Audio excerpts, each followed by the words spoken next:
Oke, mari kita akan lanjutkan materi kita tentang titik berat dan titik massa. Titik berat adalah benda dapat merupakan kumpulan dari titik-titik materi. Setiap titik tersebut mendapat gaya berat karena pengaruh gravitasi bumi. Resultan dari gaya-gaya berat tersebut disebut dengan berat benda. Sedangkan titik tangkap gaya berat disebut dengan titik berat. Suatu benda yang homogen memiliki letak titik berat pada garis simetri benda. Letak titik berat benda padat tidak tergantung kedudukannya. Kita akan membahas rumus tentang titik berat. Titik berat berbentuk garis dirumuskan di dalam sumbu X, Y, dan Z dengan rumus jumlah panjang dikali sumbu X per jumlah panjang, atau L1 kali X1 ditambah L2 kali X2 ditambah dan seterusnya dibagi L1 plus L2 ditambah dan seterusnya. Begitu pula pada sumbu Y dan sumbu Z. Titik berat berbentuk bidang di sini pada arah sumbu X, Y, dan Z juga, tetapi karena berbentuk bidang jumlah luas A1 kali X1 ditambah A2 kali X2 ditambah dan seterusnya dibagi A1 plus A2 dan seterusnya. Begitu pula dengan arah sumbu Y dan Z.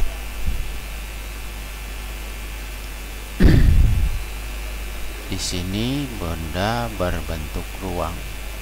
Tentunya pada arah sumbu X, sumbu Y, dan sumbu Z juga sama, cuman dikali dengan volumenya. Volume 1 kali X1 ditambah V2 kali X2 ditambah dan seterusnya dibagi volume 1 ditambah volume dan seterusnya. Begitu pula dengan sumbu Y dan sumbu Z.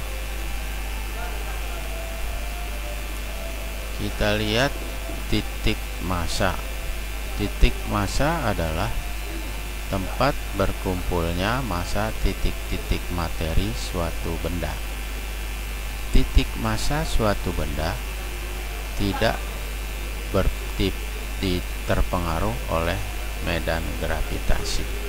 Nah, ini rumusnya M1X1 ditambah M2F2 dibagi M1 plus M2 dan seterusnya. Begitu pula dengan arah sumbu Y dan sumbu Z. Kita lanjut berkaitan dengan kesetimbangan. Yang kita pelajari yang pertama adalah kesetimbangan partikel.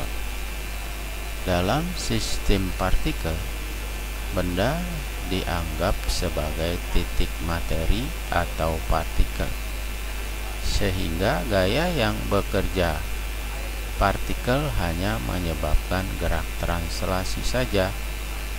Pada kesetimbangan partikel, sistem dinyatakan setimbang jika resultan gaya yang bekerja bernilai 0 atau jumlah gaya sama dengan 0, sigma F sama dengan 0. Yang kedua adalah sistem benda tegar, di mana benda tegar adalah benda yang mengalami gerak translasi dan gerak rotasi. Pada keseimbangan benda tegar, sistem dinyatakan setimbang jika resultan gaya yang bekerja dan momen gayanya bernilai 0 atau jumlah F sama dengan 0, jumlah tau sama dengan 0. Macam-macam kesetimbangan. Ada kesetimbangan dinamik dan kesetimbangan statik. Kesetimbangan dinamik terjadi pada benda yang bergerak lurus beraturan. Kesetimbangan statik bekerja pada benda yang diam, di mana ada 3 jenis, yaitu kesetimbangan stabil, labil, dan indiferen. Di mana kesetimbangan stabil adalah kesetimbangan benda yang jika diberi gangguan berupa gaya kecil, titik berat benda akan kembali ke posisi semula setelah gangguannya dihilangkan.